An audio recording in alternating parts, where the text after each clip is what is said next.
Aujourd'hui, parlons du fossé entre les attentes des sympathisants du Rassemblement national et les votes de leurs représentants à l'Assemblée.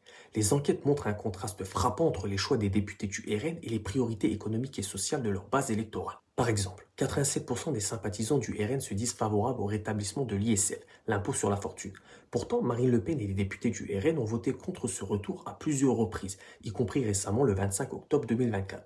On pourrait se demander où est la logique de défendre les classes populaires tout en refusant une mesure qui rétablit un minimum de justice fiscale. Prenons aussi l'indexation des salaires sur l'inflation. 90% de la base RN y est favorable, mais là encore, Le Pen et son groupe ont voté contre.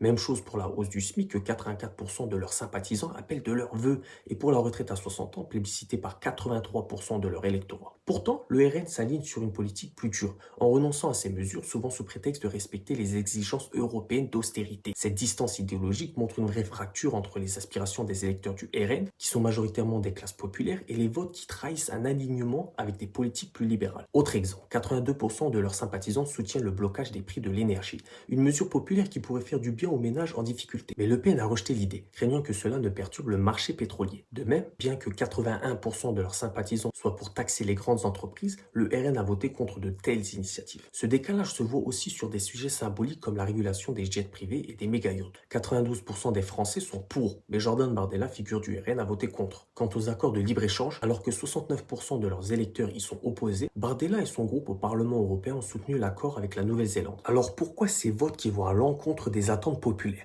Cela révèle un virage stratégique. Le RN se positionne de plus en plus comme un parti de compromis économique, jouant la carte d'une droite libérale et pragmatique plutôt qu'un réel parti de rupture sociale. Ce paradoxe risque de fragiliser leur crédibilité auprès de leur base électorale, qui pourrait se sentir trahie par ces contradictions entre le discours populiste et les actes concrets au Parlement. En résumé, le RN joue une carte risquée. D'un côté, il se revendique le porte-parole des classes populaires et de l'autre, il adopte des positions qui profitent davantage aux élites économiques. Cette distance entre discours et action soulève la question de la fidélité aux promesses sociales et pourrait affaiblir le parti.